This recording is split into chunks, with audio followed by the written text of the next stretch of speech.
What's up, everybody? My last video, we spoke about how to graph quadratic equations. Today, we're going to focus on the key features of these graphs. So we're going to talk about domain, range, and stuff like that. All right. So in today's video, first thing we need to start off with is understanding the difference with a graph that has endpoints and a graph that has arrows. So when we have arrows, guys, that means that graph is going to continue going. And 9 times out of 10, the domain is going to be all real numbers. But when we have an endpoint, like our graph right here, let's circle them real quick.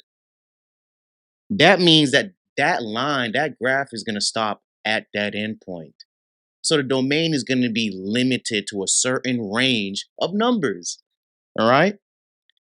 And last thing before we actually solve the domain, if it's a closed circle for the endpoint, that means that answer is included in the solution set. If it's an open circle, it is not included. So when we express the domain, we're going to write it as a compound inequality. And after circling those endpoints, I'm looking at my graph and I'm noticing that it does not stretch further than x is negative 25 or x is positive 25. So how do we express that answer? Boy, Peter's got you. So we're going to write down the x values, right? Negative 25, positive 25, okay? And now when we read this or express our answer, we should know that x is greater than or equal to negative 25 and less than or equal to 25, because those are the only numbers included in the domain in between those endpoints, including negative 25 and 25. All right, so now we're going to switch on over. We're going to go to the range. And guys, when we talk about range, just understand we are talking about y and how far up and down does this graph stretch. So what I'm going to do is we already circled those two endpoints, right? And understand at that endpoint, y will not be greater than positive 10. So I'm just circling positive 10 on the y-axis for you all to see. That graph is not going to go any higher than y is 10, right? Exactly. So what that means is that is the highest point of the graph. Now we're going to go and find the lowest point of the graph.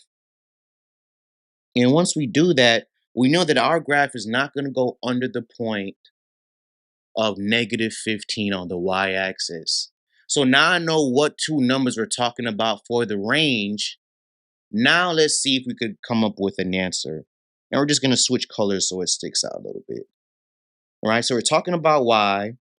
We have negative 15 and positive 10. So now, similar to the x and the domain, y is greater than or equal to negative 15 and less than or equal to positive 10. So this is domain and this is range for you guys. Now we're going to switch on over to what we call the solutions. And I want you guys to understand that this is a finesse game. It's a trick. It's a trick. And I'm going to show you guys why. So when they ask you for the solutions, they're asking you for the x-intercepts. That's all. Solutions, zeros, x-intercepts. These are the words they're going to use. And if you understand that all three of those things are the same thing, you will always be able to find your solutions, aka x-intercept. So we're going to stay in green, and I'm going to put a square around my x-intercept. So we have an x-intercept when x is negative 15, and we have another x-intercept when x is positive 15. And the way that we can write this answer, you could just list it like negative 15 comma 15, right? But what I'm going to show you guys is just a solution set, and it's almost the same thing. So we're going to have our braces, and I'm sorry, my braces are ugly sometimes, guys. I'm sorry, I'm not too good at them at times.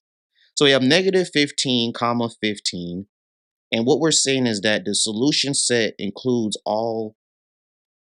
these 2 points, all right? When x is negative 15 and x is positive 15, okay?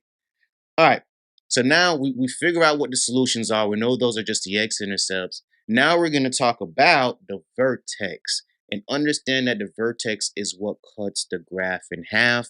And it has a very, very special relationship with the axis of symmetry. And I'm going to explain to you guys why and what I mean. So, when we look at this problem here, and let's clean up a little bit. So let's erase all these blue circles. Let's erase all these circles. All right. So now we're looking for the vertex, and understand there's two ways to think about it. This is either the lowest or highest part of the graph, right? And it also kind of cuts the graph in half. And I'm going to explain that. So we look at negative 15, right, on the y-axis.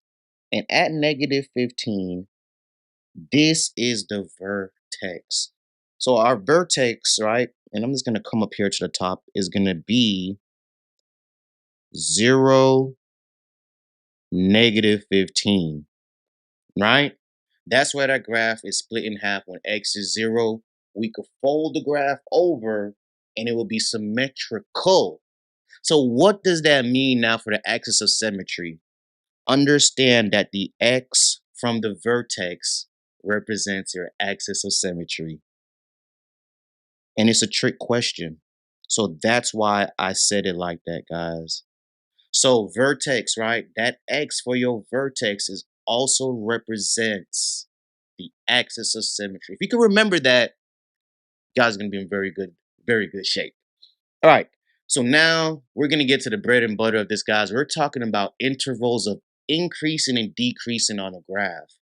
And typically, what we're doing is as we follow along the graph, we're trying to understand what is happening to the y values. And I'm going to show you guys how to express this answer now, okay? So we're going to switch, let's switch to orange. So, no, it's not going to show, I'm sorry. Let's switch back to green.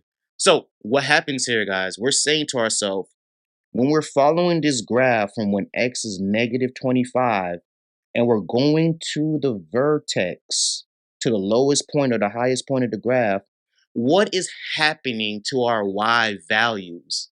And in this instance, as we look at that line, right, we notice that the y values are getting smaller. They are decreasing, right? So how we know they're decreasing, how do we now express that answer?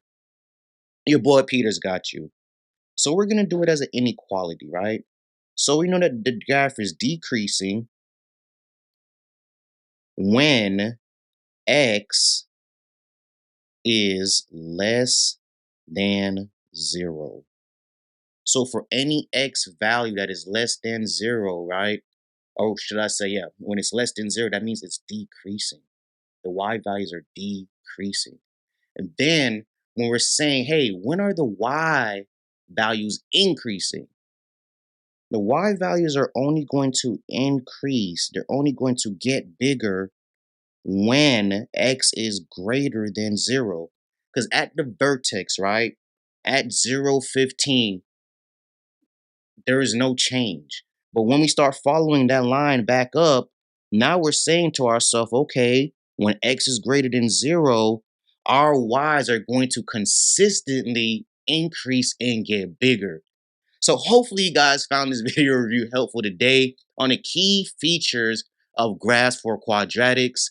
I'm Mr. Peters. If you found this video helpful, we're going to ask that you smash the like button, drop some comment down below, and subscribe to our channel for any future videos you guys would like to see in the future. Thank you guys for joining us today. I am Mr. Peters.